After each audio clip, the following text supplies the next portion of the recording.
సంస్కృతి సంపద YouTube channel తరఫున అందరికీ స్వాగతం. శ్రీమద్ భగవద్గీత ఆధ్యాత్మిక రహస్యాలు అనే శీర్షికలో శ్రీ త్రినాథ్ గారు ధారావాహిక ప్రసంగం చేస్తున్నారు. వారి ధారావాహిక ప్రసంగంలో ఈరోజు 411వ ప్రసంగం చేస్తున్నారు. శ్రీ త్రినాథ్ గారికి స్వాగతం. నమస్కారం అండి. శ్రీమద్ భగవద్గీత ఆధ్యాత్మిక రహస్యాలు ఈ కార్యక్రమాన్ని వీక్షిస్తున్నటువంటి సోదర సోదరిమణులందరికీ కూడా హార్దిక స్వాగతం, సుస్వాగతం, నమస్సుమంజలి.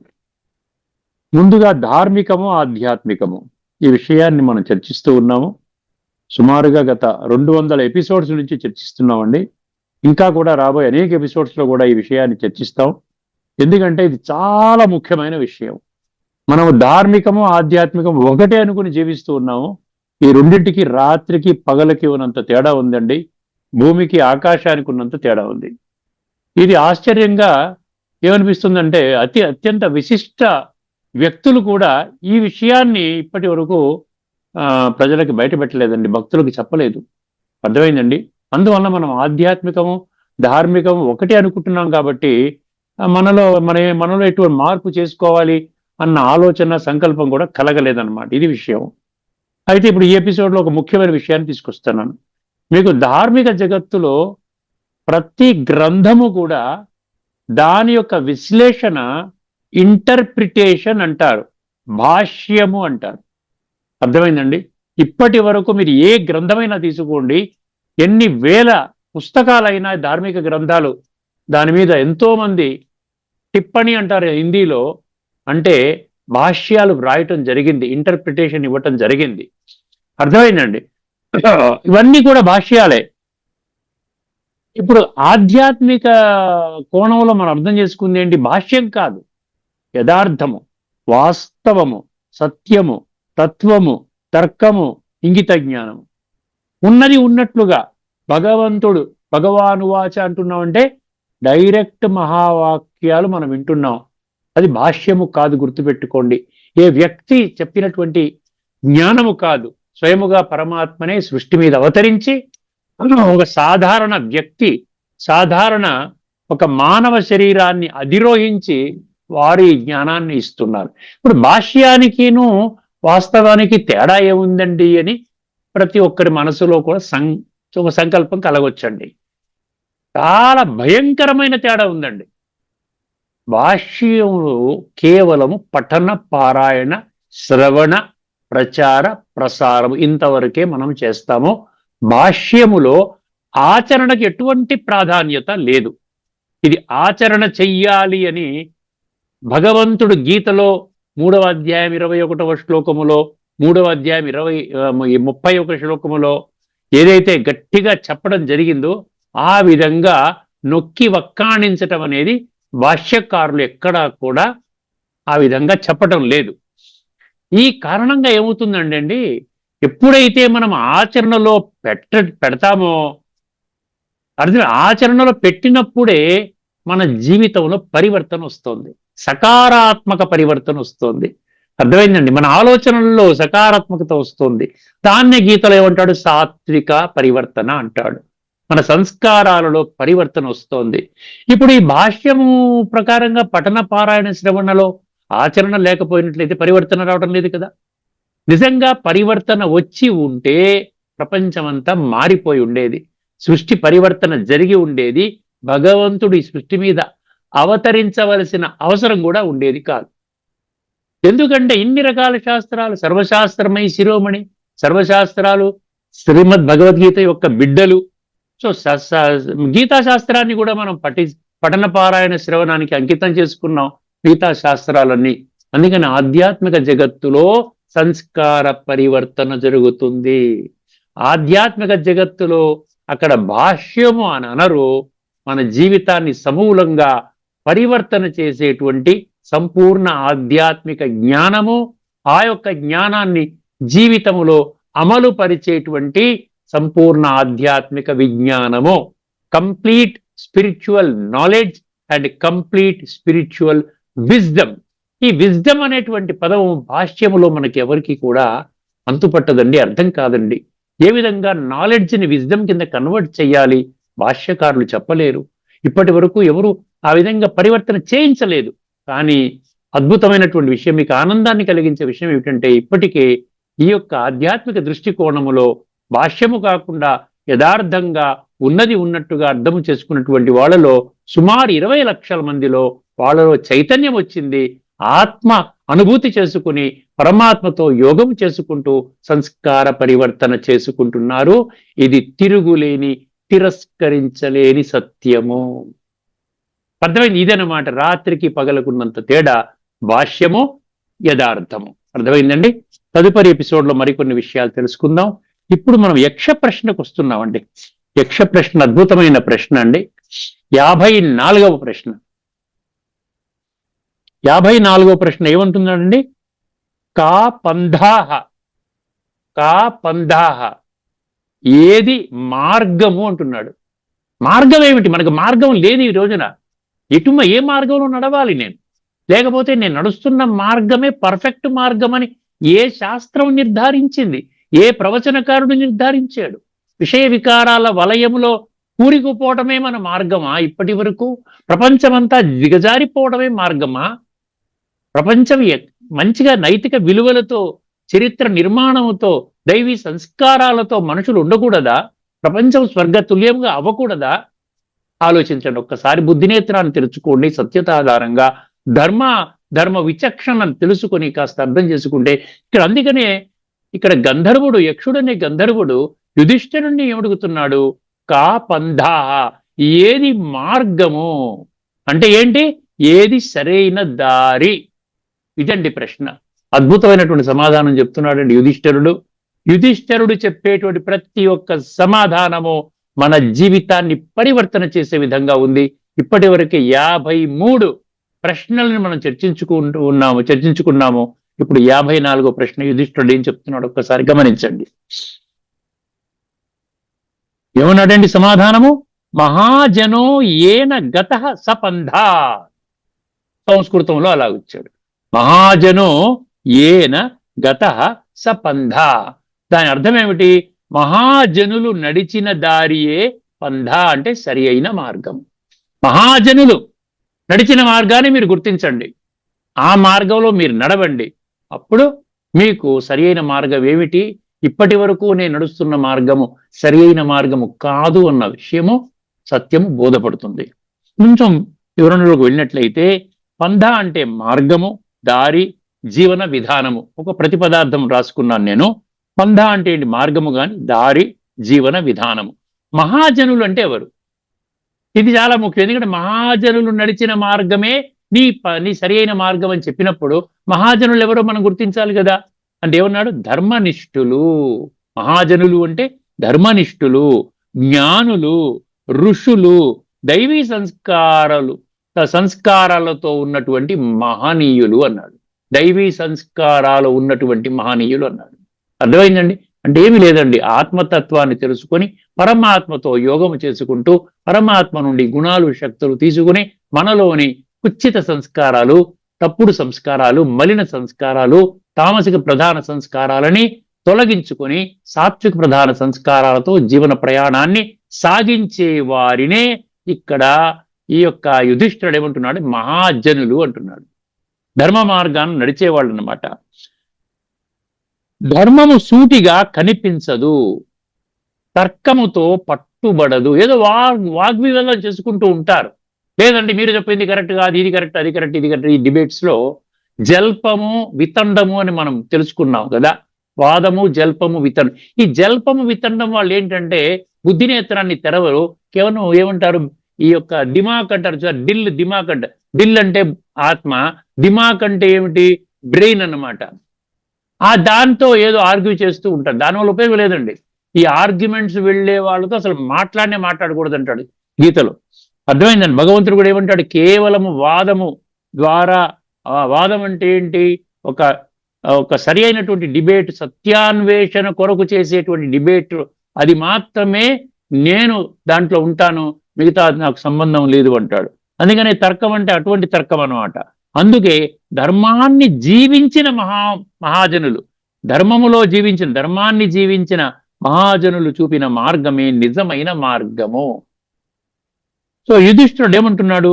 ధర్మము చాలా సూక్ష్మము. వాద వివాదాలతో గ్రహించగలుగుతాము అని భావించడము తప్పు.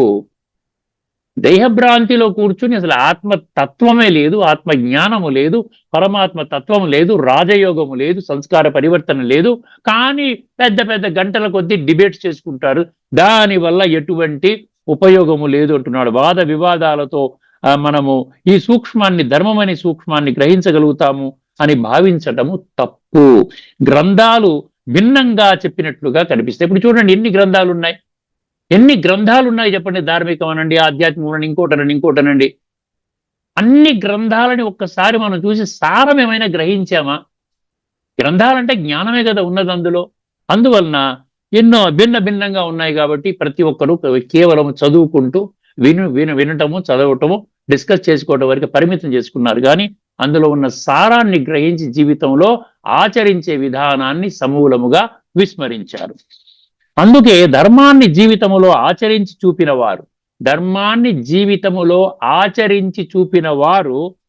కామ, క్రోధ, లోభ ఈ 3 విషయ వికారాలపై విజయం సాధించిన వారు, అహింస, సత్యము, దయ, కరుణలతో నడిచిన వారు, వీళ్ళే మహాజనులు. మళ్ళీ చదువుతాను, జాగ్రత్తగా వినండి. అర్థమైందండి. ధర్మాన్ని జీవితంలో ఆచరించి చూపిన వారు, కామక్రోధ, లోభ ఈ 3 చూసారా నరకానికి ద్వారాలు అని చెప్పాడు 16వ అధ్యాయం 21వ శ్లోకంలో. అర్థమైందండి. దీనిపై విజయము సాధించిన వారు, అహింస, సత్యము, దయ, కరుణలతో నడిచిన వారు, వీళ్ళే మహాజనులు. వాళ్ళు నడిచిన మార్గమే నిజమైన మార్గము. ఇది ఏ మార్గము? ఈ మార్గం అంటే సత్య మార్గము, ధర్మ మార్గము, మితాహార మార్గము, మిత భాషణ మార్గము, ఇంద్రియ నిగ్రహ మార్గము, కర్తవ్య బోధ, లోకాల సేవ అంటే ఇతరుల సేవ. లోకాల సేవ అంటే ఈ 850 కోట్ల అజ్ఞానంలో ఉన్న మనుషులకి వాళ్ళకి జ్ఞానాన్ని పంచేటువంటి సేవ అన్నమాట. అహింస, శుద్ధ చిత్తము అన్నాడు, అంటే మనసు ప్రశాంతంగా శుద్ధంగా పెట్టుకోవటము. అందుకనే భగవద్గీతలో కూడా ఏం చెప్పాడు? ఆచరణకే ప్రాముఖ్యత అండి. మనం ఆధ్యాత్మిక దృష్టికోణంలో తెలుసుకుంటే 3వ అధ్యాయం 21లో ఏం చెప్పారండి? యద్యద్ ఆచరతి శ్రేష్ఠ అన్నాడు. అంటే పెద్దలు ఎలా ప్రవర్తిస్తే ప్రజలు అలాగే నడుస్తారు. కాబట్టి శ్రేష్ఠుల మార్గమే ప్రజలకు మార్గదర్శనము. అదేవిధంగా 4వ అధ్యాయంలోని 2వ శ్లోకం, ఇందాక చెప్పింది 3వ అధ్యాయంలోని 21వ శ్లోకము. 4వ అధ్యాయంలో 2వ శ్లోకం ఏం చెప్తుంది? ఏవం పరంపరా ప్రాప్తమిమం రాజర్షయో విదు సకాలే నేహ మహతా యోగో నష్ట పరంతప అంటాడు. ఇది 4:2లో. ఈ పరంపరాగతంగా వస్తోంది, రాజయోగం అనే ప్రక్రియ వస్తోంది. అర్థమైందండి. పరంపరాగతమని ప్రతి కాలచక్ర కల్పంలో ఈ విధంగా అది వస్తున్న తర్వాత నష్టమైపోతుందంట. సో ఆ యోగాన్ని పసిగట్టినటువంటి రాజయోగులే ఈ విధంగా వాళ్ళ దగ్గరికే వెళ్ళాలి, వాళ్ళు నడిచిన మార్గంలో మీరు నడవాలి అని చెప్తున్నాడు ఇక్కడ. ఈ జ్ఞానము మహాజనుల పరంపరలోనే వస్తుంది. పరంపరలో వచ్చిన ధర్మమే నిజమైన పంథ అంటే మార్గము. 3వది 16:23, 16:24 అండి. శాస్త్ర విధిముస్తృజ్య వర్తతే కామకారత నసిద్ధిమవాప్నోతి న సుఖం న పరాంగతిం అంటాడు. తర్వాత తస్మాత్ శాస్త్రం ప్రమాణం తే కార్య వ్యవస్థితో జ్ఞాత్వా శాస్త్ర విధానోక్తం కర్మకర్తుమిహార్హసి.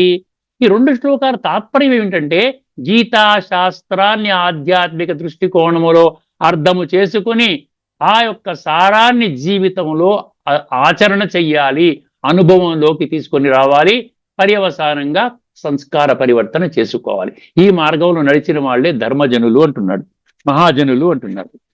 2 శ్లోకాలు 1866లో అందుకని చెప్పేశాడు కదా, ఏమన్నాడు? సర్వధర్మాను పరిత్యజ్య మామేకం శరణం వ్రజ. సర్వ దేహ ధర్మాలు విడిచిపెట్టండి. ముందు నా కులము, మతము, జాతి, రంగు, రూపు, ఉన్నవాడు, నల్లవాడు, వర్ణము, వర్గము, భాష, దేశము ఇవన్నీ విడిచిపెట్టేయండి. ఆత్మకి ఇటువంటి డివిజన్స్ లేవు. ఆత్మ అందరిలో ఆత్మ ఒక్కటే. కేవలము ఆత్మ జ్ఞానము మీరు తెలుసుకున్నప్పుడు ఇప్పుడు వర్తమానంలో మనం చేయవలసినటువంటి దివ్య కర్తవ్యము, తక్షణ కర్తవ్యం ఏంటంటే, ఆత్మలో జన్మలుగా మనుషులు చేసిన నీచ, నికృష్ట, భ్రష్ట, దుష్ట, పాప కర్మల పర్యవసానముగా ఆత్మలో పేరుకుపోయిన తామసిక సంస్కారాలని సాత్విక సంస్కారాలుగా పరివర్తన చేసుకోవడము. అర్థమైందండి. సో ఇది మనకు ఆ విధంగా చెప్తోంది. ఇప్పుడు ఆఖరి మహావాక్యం చెప్పేస్తే మనకి ఈ విషయం పూర్తి అయిపోతుందండి. తర్వాత మనం మరొక అంశాన్ని తీసుకుందాం. ఇప్పుడు ఆధ్యాత్మిక దృష్టికోణములో పంథ అంటే శ్రీమతము అంటున్నాడు. భగవద్గీతతో కనెక్ట్ చేసే పంథ ఏ మార్గం అంటే శ్రీమతము.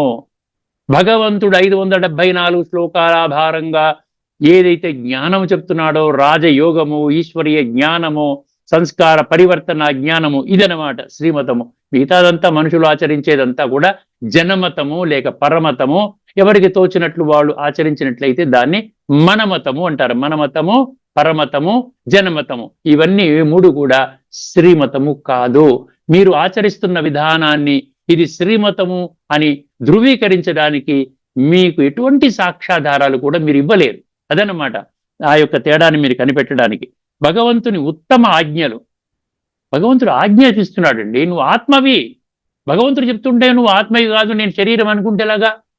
రాజయోగ మార్గము అంటున్నాడు. ఆత్మిక స్మృతి, పరమాత్మ స్మరణ, శరీర చేతన కాదు, ఆత్మచేతన కావాలి. శరీర చేతనం అంటే ఏంటి? Body consciousness. మనకు కావాల్సింది ఏంటి? ఇప్పుడు సోల్ కాన్షియస్నెస్ కావాలి. జీవనంలో వికార రహిత జీవితం అంటున్నాడు. అంటే కామ, క్రోధ, లోభము, అహంకారాలపై విజయము, సర్వత్రా శాంతి, శుభ భావన, శుభ కామనల మార్గము. ఇదే నిర్వికార జీవన పంథ. పరమాత్మ ఇచ్చే మార్గదర్శకత్వమే నిజమైన పంథ. దేవతా సంస్కారాల రూపాంతర మార్గము. ఆఖరి మహావాక్యం అండి. సరైన మార్గం అంటే ఏమిటి? గ్రంథాలని కంఠస్థము చేయడము కాదు, గుర్తుపెట్టుకోండి. గ్రంథాలని అంటే ధార్మిక గ్రంథాలని కంఠస్థము చేయడము కాదు. వాద వివాదాలలో గెలవడము కాదు. No debates, discussions. ధర్మాన్ని జీవించి చూపిన మహాజనుల మార్గము. ధర్మాన్ని జీవించి చూపించాలంట. అది ఆ మార్గము. దాన్ని ఏమన్నారు? శాస్త్రము, మరియు దానికి యాడ్ చేయండి శ్రీమతము, దానికి యాడ్ చేయండి భగవంతుడు. ఈ మూడు కలిస్తే మీకేమొస్తుంది? రాజయోగం అంటే ఆత్మ, పరమాత్మ యొక్క జ్ఞానం వస్తుంది. వికారాలపై విజయం పొందుతాము. అదే సరి అయినటువంటి మార్గము అన్నాడండి. అర్థమైంది కదండి? ఒక్క మహావాక్యంలో ఎంత సారం ఇమిడి ఉన్నదో అర్థం చేసుకోండి. ఇప్పుడు మనము భగవద్గీత శ్లోకాలు, గత ఎపిసోడ్లో మనం ఉపనిషత్తులు చర్చించుకున్నాం. ఒక ఎపిసోడ్లో ఉపనిషత్తులు, మరొక ఎపిసోడ్లో గీత. ఈ విధంగా మనం చర్చించుకుంటూ ఉన్నాం సమయాన్ని దృష్టిలో పెట్టుకొని. ఇప్పుడు మీ దృష్టికి 6వ అధ్యాయంలోని 20, 21 2 శ్లోకాలు చర్చించబోతున్నానండి. సమయాన్ని దృష్టిలో పెట్టుకుని శ్రద్ధగా వినండి, బుద్ధి నేత్రాన్ని తెచ్చుకోండి. సత్యత, ధర్మాన్ని ఆ మార్గంలో నడిపిస్తున్నాడు పరమాత్మ. ధర్మ సంస్థాపనార్థాయ సంభవామి. కాబట్టి దానిని విడిచిపెట్టకుండా ఆ మార్గంలో వెళ్ళినట్లయితే 7వ అధ్యాయం 3వ శ్లోకంలో నన్ను కొద్ది మంది మాత్రమే తెలుసుకుంటారు, మాం వేత్తి తత్వతః అన్నాడు కదా. సత్యముగా నేను ఎలాగున్నాను, నా యొక్క నామ, రూప, దేశ, కాల, గుణ, కర్తవ్య, సంబంధ ఆ విధంగా తెలుసుకున్న వాళ్ళు అతి కొద్ది సంఖ్యలోని వారు మాత్రమే. ఇంకా చెప్పాలి అంటే ఇప్పుడు 850 కోట్లలో 33 కోట్ల మంది మాత్రమే సత్యత్రేతాయుగాలు అనబడేటువంటి స్వర్గములో పాదాన్ని మోపుతారు. గుర్తుపెట్టుకోండి. అర్థమైంది? అంత ఫిల్టరేషన్ ఉందన్నమాట. అందుకనే ఇవన్నీ మనం తెలుసుకుంటున్నాం, ఈ ఆధ్యాత్మిక రహస్యాలు. ఒక్కసారి ఈ బుద్ధినేత్రము తెరుచుకుంటే దానివల్ల లాభం ఏమిటి, తెరవకపోతే నష్టం ఏమిటి అన్న ఈ శ్లోకాలు మనకు చెప్తాయండి. బుద్ధినేత్రం తెరుచుకున్నవాడు ఏం చేస్తాడు, ఏ విధంగా తన యొక్క జీవితాన్ని బ్రహ్మాండంగా, ఉన్నతంగా, శ్రేష్టంగా తయారు చేసుకుంటాడో ఒక్కసారి వినండి. ముందుగా ఈ 2 శ్లోకాలు మీ ముందు ఉంచుతానండి. తర్వాత 2 తాత్పర్యాలు మీ ముందు చెప్తే మీకు అర్థమవుతుంది. ఏదైనా సంశయం ఉంటే కూడా మీరు కామెంట్ సెక్షన్లో పెట్టండి, మీకు అర్థమవుతుంది. ఎత్రో పరమతే చిత్తం, ఎత్రో పరమతే, నేనేమంటాడు? ఎత్రో పరమతే చిత్తం నిరుద్ధం యోగ సేవయా, ఎత్ర చైవాత్మనాత్మానం పశ్యన్నాత్మని తుష్యతి. ఎత్రో పరమతే చిత్తం నిరుద్ధం యోగ సేవయా, ఎత్ర చైవాత్మనాత్మానం పశ్యన్నాత్మని తుష్యతి. ఇది 6వ అధ్యాయంలోని 20వ శ్లోకం అండి. 21 కూడా వినండి. సుఖం ఆత్యంతికం యత్తద్బుద్ధి గ్రాహ్యమతీంద్రియం వేత్తి యత్ర చైవాయం స్థితశ్చలతి తత్వతః. ఆఖరిలో తత్వతః అని పదం వచ్చిందండి. ఇలాంటి 16 శ్లోకాల్లో తత్వము, తత్వతః, తత్వదర్శిన ఇలాంటి పదాలు ఉన్నాయన్నమాట. తత్వం అనే పదాలు ఉన్నాయి. ఇప్పుడు ఒక్కసారి ముందు చూసినట్లయితే ఎత్ర ఉపరమతే అన్నాడు. ఎత్రో పరమతే అంటే ఉపరమతే. ఎప్పుడైతే చిత్తము అంటే మీ మనసు ప్రశాంతంగా అవుతుందో. అర్థమైందండి? ఇది 6వ అధ్యాయం. అంటే ఆత్మ సంయమ యోగము. మెడిటేషన్ గురించి చెప్తారు, దాన్ని ధ్యాన యోగం అని కూడా అంటారు. ఆత్మని ఏ విధంగా ఆత్మిక స్థితిలోకి రావాలి అన్న విషయాన్ని అక్కడ 6వ అధ్యాయం మొత్తం ఎక్కువగా ప్రస్తావిస్తోందన్నమాట. అర్థమైంది? ఆత్మ సంయమ యోగము, ధ్యాన యోగము. ఇక్కడ ఏమంటున్నాడు?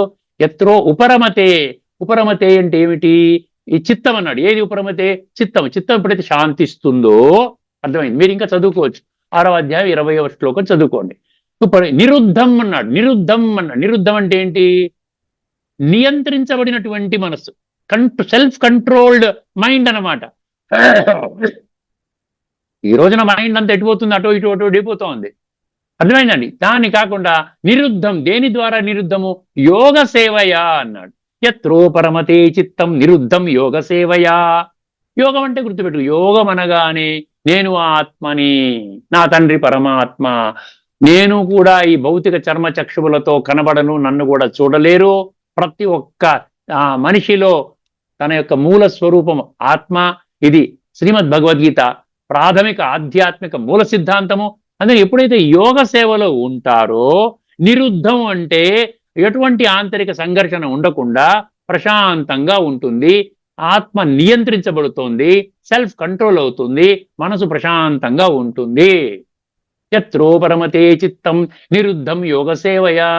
అప్పుడు ఇది 2 పంక్తులు అయిపోయాయి. ఇప్పుడు 3వ పంక్తి 4వ పంక్తి జాగ్రత్తగా వినండి. తర్వాత ఏమన్నాడు? ఎత్ర చైవాత్మనాత్మానం పశ్యన్నాత్మని తుష్యతి. అప్పుడు ఏమవుతుందంటేనండి, ఇక్కడ ఆత్మ ఆత్మ 13 సార్లు వాడాడు. ఎత్ర చైవాత్మనాత్మానం పశ్యన్నాత్మని తుష్యతి. అందులో ఏమంటాడు? ఆత్మ ద్వారా ఆత్మను అనుభవం చేయడం అంటే ఏంటి? ఆత్మిక స్థితిలో స్థితి అవ్వడము, ఆత్మ అనుభవం చేయటం. అర్థమైందండి? ఎత్ర చైవాత్మనాత్మానం పశ్యన్న ఆత్మని తుష్యతి అన్నాడు. తుష్యతి అంటే సంతుష్టత. ఎప్పుడైతే మీకు ఆత్మ సాక్షాత్కారం అవుతుందో, ఆత్మ సాక్షాత్కారం అంటే ఎదురుగుండా ఏదో లైట్ కనబడుతుందని కాదండి, మనలో ఉన్నటువంటి ఆత్మ జ్యోతి వెలుగుతుందో, అంటే అనుభవం అవుతుందో, అప్పుడు ఏమంటంట? ఆత్మలో సంతుష్టత వస్తుందంట. అంతవరకు సంతుష్టత రాదు. ఎందుకు రాదు? ఎందుకంటే ఆత్మ చాలా పేదగా అయిపోయింది, నల్లగా అయిపోయింది, తామసిక సంస్కారాలతో నిండిపోయి ఉన్నది. దానిని మనం పరివర్తన చేయడం కొరకే పరమాత్మ వచ్చి మనకు రాజయోగం అనే ప్రక్రియను మనకి ఇవ్వటం జరిగింది.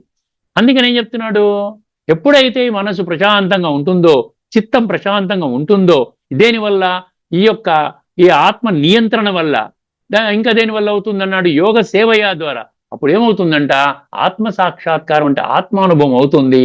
అటువంటి స్థితిలో ఆత్మలో కంటెంట్మెంట్ అంటారు చూసారా, సంతుష్టత, సంతృప్తి. అంటే ఇంకా పొందవలసిందంటూ ఏమీ లేదు. ఆత్మలో గుణాలు శక్తులు బాగా నిండిపోయి బాగా బ్రహ్మాండంగా ఉంటాడు. ఇటువంటి వాడికి ఇవన్నీ పర్మనెంట్ గా వచ్చేవి. ఇవన్నీ సంస్కార పరివర్తన చేసుకుంటే నా ఈ జన్మ బాగుంటుంది, పై జన్మ కూడా నేను స్వర్గంలోకి వెళతాను, అటువంటి భావనలో ఉన్నటువంటి సంతుష్టత చేరుకుంటుందంట. అందుకని పశ్యన్నాత్మని తుష్యతి అన్నాడు. 2వ శ్లోకం ఒక్కసారి వినండి. అటువంటి స్థితిలో ఏమవుతుందంట? సుఖం ఆత్యంతికం యత్తద్ బుద్ధి గ్రాహ్యమతీంద్రియం అన్నాడు. సుఖం అంట అత్యధిక లెవెల్లో ఉంటుందంట. మనం ఏదో మామూలుగా ఏదో తింటే సుఖము, ఏదో సినిమాకి వెళ్తే సుఖము, సీరియల్ చూస్తే సుఖము, వాడేదో ప్రమోషన్ ఇచ్చాడంటే సుఖము, లేకపోతే డబ్బులు వచ్చాయి సుఖము, ఇది కాదు. ఆత్యంతికం సుఖం అన్నాడు. ఏమన్నాడు తర్వాత? సుఖం ఆత్యంతికం యత్తద్ బుద్ధిగ్రాహ్యం అన్నాడు.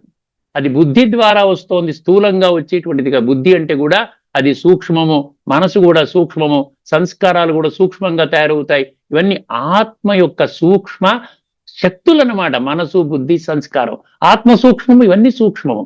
అంటే సూక్ష్మములోనే మోక్షము, సూక్ష్మంలోకి వెళ్ళాలి. అందుకనే బుద్ధి గ్రాహ్యం అతీంద్రియం అన్నాడు. ఇంద్రియానికి అతీతము. ఇంద్రియాల ద్వారా పొందే సుఖము శాశ్వతము కాదు, పర్మనెంట్ కాదు, నిత్యము కాదు. అర్థమైందండి? అది అనిత్యము, అశాశ్వతము. ఇప్పుడు ఉంటుంది, ఇప్పుడు వెళ్ళిపోతుంది. క్షణభంగుర సుఖం అంటాం చూసారా. సినిమా చూసినంత వరకే ఆనందం, తప్పట్టు కొడతాం, బాగుందండి అని వచ్చేస్తాం, బయటకు వచ్చి మళ్ళీ గొడవ పడతాము, ఎవడో వచ్చి ఫోన్ చేస్తే డిస్టర్బ్ అయితే వాడి మీద అరుస్తాము, మళ్ళీ మామూలే. సంస్కార పరివర్తన జరగదు, గుర్తుపెట్టుకోండి. సుఖం ఆత్యంతికం యత్తద్ బుద్ధిగ్రాహ్యమతీంద్రియం. అప్పుడంట వేత్తి ఎత్రన్న చైవాయం స్థితశ్చలతి తత్వత. అటువంటి స్థితిలో వాడు నిశ్చలంగా ఉంటాడంట, బ్రహ్మాండంగా ఉంటాడు. అటువంటి స్థితికి పరమాత్మ తీసుకొని వెళ్తున్నాడండి. దానికోసం మనం ఏం చేయాలి? బుద్ధి నేత్రాన్ని తెలుసుకోవాలి. ఇంకా ఏమి చేయక్కర్లేదు. తత్వం అర్థం కావాలి అంటే అంధవిశ్వాసములో అర్థము చేసుకోలేము. మనము తత్వం అర్థం చేసుకోవాలి. బుద్ధి గ్రాహ్యం అతీంద్రియం అన్నాడు. అర్థమైందండి? సో ఆ విధంగా అప్పుడు మనకి సంతుష్టత వస్తుంది. మనలో ఇంక పొందాలనేటువంటి ఆ స్పీడ్ ఏదైతే ఉందో, అర్థమైందని, ఇంకా కావాలి ఇంకా కావాలి. ఇప్పుడు 1000 కోట్లు ఉన్నవాడికి ఇంకా కావాలి, 5000 కోట్లు ఇంకా కావాలి, ఇన్ని బిల్డింగ్లు ఉన్నాయి ఇంకా కావాలి. అదే చేసుకుంటూ చేసుకుంటూ డామని ఒకసారి శరీరాన్ని విడిచిపెట్టేస్తారు. ఏమి పొందకూడదు, ఒక రూపాయి కూడా వాడికి కూడా రాదు. సంస్కారాలు మనకు కూడా వస్తాయి.